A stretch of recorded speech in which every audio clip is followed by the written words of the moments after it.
Today at 5, doubling up, the city's increasing its red light camera fleet.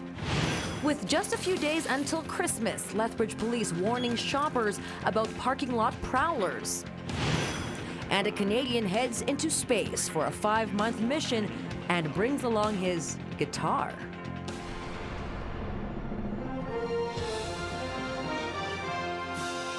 CTV News with Camilla Di Giuseppe. Good afternoon. The city of Lethbridge will be doubling its red light camera locations in the new year. 3 new intersections will be equipped with red light and speed on green technology. They include 43rd Street and Crow's Nest Trail in the city's east end. Sensors and camera housing will also be installed at 2 other locations on Mayor McGrath Drive, one at 10th Avenue South and the other at 32nd Avenue South. Police say since they introduced the technology at 3 intersections in 2010, they've seen an average of 30% reduction in the total number of crashes. They've also issued nearly 21,000 speeding violations and 390 red light tickets. Does it, Jim, generate revenue for the city? Absolutely. It goes into the city general revenues, but it's an effective tool in traffic enforcement is what you have to remember. The same as writing a traditional traffic ticket generates revenue. It's the same concept, but it actually slows people down, and we know it slows people down and reduces collisions from our previous experience. The signs will be posted at all 3 locations prior to the equipment being activated. Drivers will be also given a 30-day grace period in the way of warning letters for drivers caught speeding or running a red light. Well, there's less than a week left to Christmas shop, but did you know that in less than a minute, your vehicle can be targeted and wiped clean of all your purchases? Lethbridge Police Service is warning shoppers to take extra precaution during the holiday season. Jeanette Roche reports. This vehicle may look safe, but within seconds, it can become the target of a Christmas prowler attack.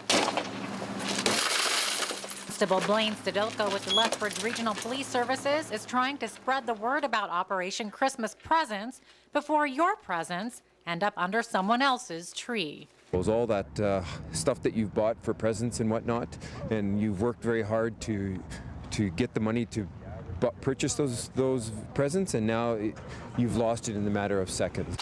A matter of seconds is right. Here, the Lethbridge Police Services demonstrates how quickly and easily a prowler can break into a vehicle.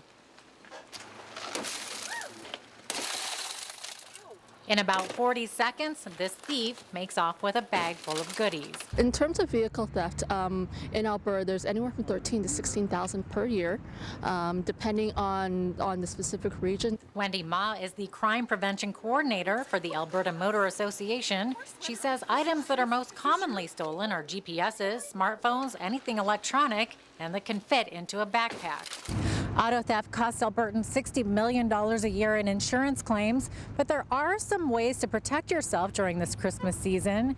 One is make sure you park in a safe, sensible place, avoiding dark areas at night. Always lock your doors and try to remove or at least hide those valuables while they're in your car. I try to hide it as much as I can. Like I put boring things on the top, like bread and stuff like that, and put all the good stuff underneath. I usually take everything out, but no, I'm not really worried about it. Oh, I definitely put my stuff under the seats or tucked away behind the tinted windows so no one can see it, because I think I'm worried about people breaking in and stealing stuff. I think it happens quite often, especially at this season. Jeanette Roche, CTV News, Lethbridge.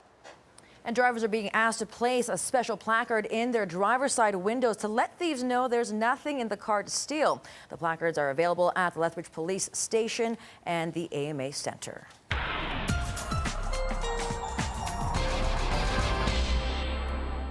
And our first look at the weather with Dory. Dory, I feel a chill in the air. It's coming, isn't it? Yeah, it is coming, Camilla, and it's actually going to be starting late in the day tomorrow, although tomorrow we are expecting to see temperatures rise to +4 degrees, but the system that's going to be bringing the cold air is going to start impacting central Alberta tomorrow and then us for the weekend. But I'll have all the chilly details coming up in a couple of minutes. Okay, Dory, thank you very much for that. A Calgary public school teacher has been suspended and charged with sexually assaulting one of her students. Police say in early November they received information from a third party who told them a teacher was in an inappropriate relationship with a 14-year-old male student at the same school.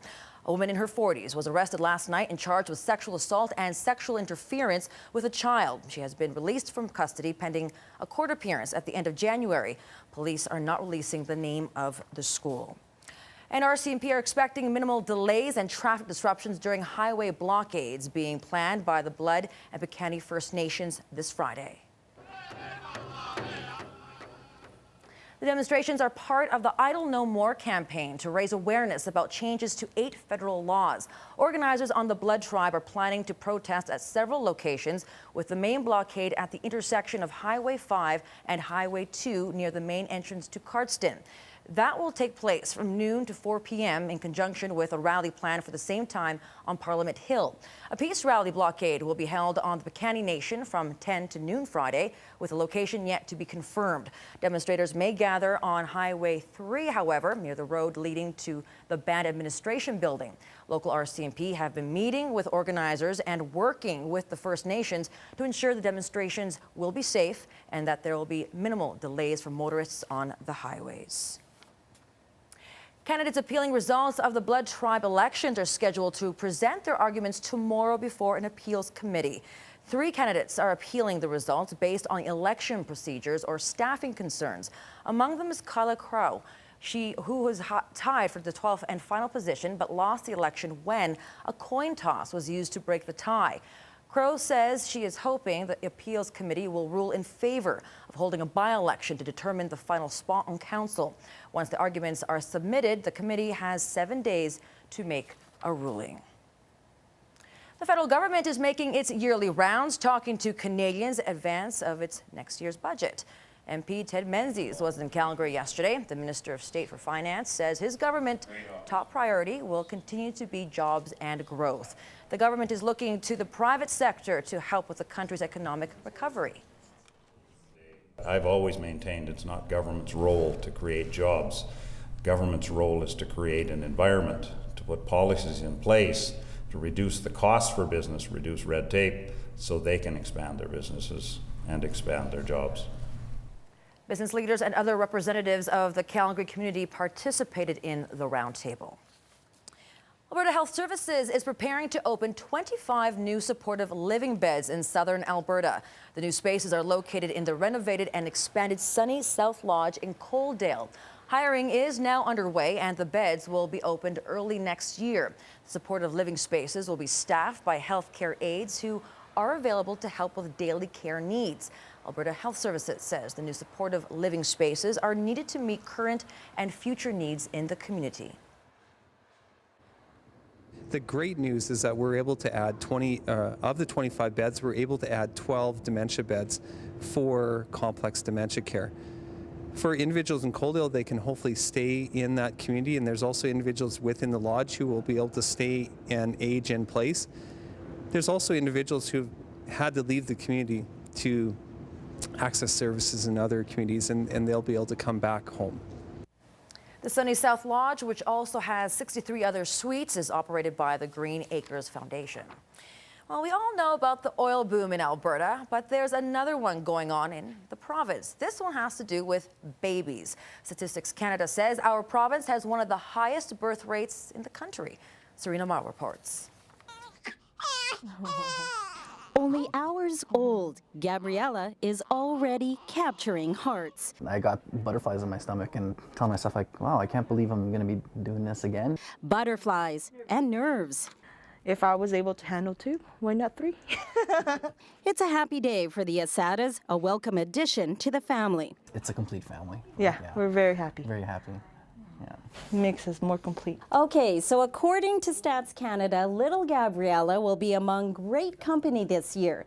The numbers suggest about 26,404 babies will be born in Alberta alone, making the birth rate in our province the 3rd highest in the country.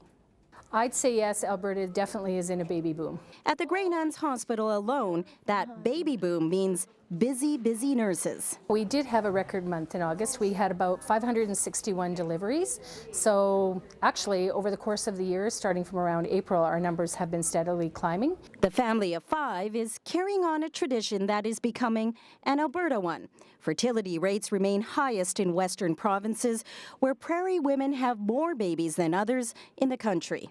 Why do we have so many babies in Alberta? Because they're just darn cute. I see the city as a kind of a land of opportunity. So when people look for opportunity, population increases. Gabriella's father suggests perhaps it's something in the water or maybe even the weather. Whatever the reason, this precious baby is the best gift on the eve of her father's birthday and her parents' 4th anniversary. The greatest gift I've ever gotten. Serena Ma, CTV News. Well, the spirit of Christmas is strong in Saskatoon. The message, Merry Christmas, will remain on buses in Saskatoon despite a complaint from a resident. Ashu Solo says he finds the digital holiday greeting offensive. Solo plans to file a complaint with the Human Rights Commission as well. We asked Southern Albertans whether they preferred Merry Christmas or Happy Holidays. The verdict, unanimous. Oh, no, I think Merry Christmas is tradition, so I wouldn't remove that. I like a Merry Christmas. For me, if it's Merry Christmas, it's Merry Christmas. If I want to wish someone Happy Hanukkah, I can wish them Happy Hanukkah too, even if that doesn't apply to me. It's the kindness that we extend to one another. I'd rather be kind and say it than say nothing at all. I say leave it as it is, and if you don't like it, you don't have to say Merry Christmas, or you don't have to even look at the bus. And Canadian astronaut Chris Hadfield is on his way to the International Space Station after blasting off in a Russian space capsule from Kazakhstan. 5, 4, 3, 2, 1, and liftoff. Hadfield is traveling to the space station on board a Russian Soyuz capsule for a 5-month visit to the giant space lab. He will command the orbiting lab during his time in space. Hadfield will also be involved with more than 130 experiments, including microflow, a Canadian blood sampling experiment, which he compared to a hospital in a box. The 53-year-old space veteran says he plans to play his guitar to help him deal with homesickness. And Time Magazine's Person of the Year for 2012 is Barack Obama. The magazine made it official this morning. This is the second time he has been named the U.S. president as the Person of the Year. Time notes Obama was re-elected for a second term. He also became the first Democrat in more than 75 years to get a majority of the popular vote twice. Obama was also named Time's Person of the Year in 2008. And up ahead on our news, we've got some more news in your area going on. And we'll leave you with this market number.